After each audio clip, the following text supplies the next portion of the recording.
Guys, Seetharkund വാട്ടർഫാളിൽ നിന്ന് നേരെ ഞങ്ങളെത്തിയത് താമരപ്പാടം എന്ന് പറയുന്ന ഒരുപാട് സോഷ്യൽ മീഡിയകളിൽ വൈറലായിട്ടുള്ള കൊല്ലംകോട്ടിലെ സ്പെഷ്യലായിട്ടുള്ള ഒരു സ്ഥലമാണ്.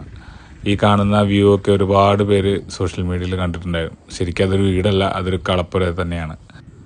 നല്ലൊരു മഴ പെയ്ത് തീർന്നതോടുകൂടി നല്ല ബ്യൂട്ടിഫുൾ ആയിട്ടായിരുന്നു ആ പാടങ്ങളൊക്കെ ഉണ്ടായിരുന്നത്. ഭയങ്കര കാറ്റും നല്ല തണുത്ത അന്തരീക്ഷവും അടിപൊളി നല്ലൊരു ക്ലൈമാറ്റ് തന്നെയായിരുന്നു. എല്ലാവരും വണ്ടിയിൽ നിന്ന് പുറത്തിറങ്ങി ഒരുപാട് പേര് ഫോട്ടോ എടുക്കാനൊക്കെ ആയിട്ട് പാടത്ത് നടക്കുന്നുണ്ട്. നിയോ ബേബി അച്ഛൻ്റെ അമ്മമ്മയുടെയും കൂടെ നടക്കാൻ തുടങ്ങി പാടത്തൂടെ. ഞങ്ങൾ അവിടെ നിന്ന് കുറച്ച് ഫോട്ടോസൊക്കെ എടുത്തു. കുറെ നേരം അവിടെ കാറ്റൊക്കെ കൊണ്ട് അങ്ങനെ ഇരുന്ന് പാടത്തൂടെ ഒക്കെ നടന്ന് അവിടുത്തെ കൃഷിക്കാരോട് വർത്തമാനം പറഞ്ഞ് നേരെ പോയത് വാമല എന്ന് പറയുന്ന ടെമ്പിളിലേക്കാണ്. നല്ല മഴയായിരുന്നോണ്ട് പൊന്നും അമ്മയൊന്നും ഇറങ്ങിയില്ല, നിയോ ബേബി ഒന്നും ഇറങ്ങിയില്ല. ഞാനും അച്ഛനും ജിത്തും കൂടെ വാമല ടെമ്പിളിന്റെ മുകളിൽ പോയി. ഒരുപാട് സിനിമകളിലെ ലൊക്കേഷൻ അതുപോലെ ഷൂട്ടിംഗ് പ്ലേസ് ഒക്കെയാണ് ഈ അമ്പലം, ഈ കുന്നും. ഇവിടെ നിന്ന് സൺസെറ്റ് കാണാൻ ഭയങ്കര മനോഹരമാണ്. അമ്പലത്തിലെ പാട്ടും മഴയും നല്ല വ്യൂവും ഒക്കെ കൂടിയായിട്ട് നല്ല വൈബായിരുന്നു. നല്ല മഴയത്താണ് തിരിച്ചിറങ്ങിയത്. നേരെ അവിടെ നിന്ന് പോയത് മലമ്പുഴയിലേക്കാണ്.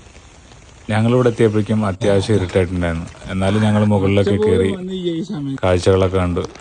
മലമ്പുഴ ഡാമിന്റെ രാത്രി കാഴ്ച ആദ്യമായിട്ടാണ് കാണുന്നത്. നിയോ ബേബി അപ്പോഴേക്കും ഉറങ്ങിയിട്ടുണ്ടായിരുന്നു. അങ്ങനെ രാത്രി കാഴ്ചയൊക്കെ കണ്ട് ഞങ്ങൾ നേരെ അവിടെ നിന്ന് മടങ്ങി.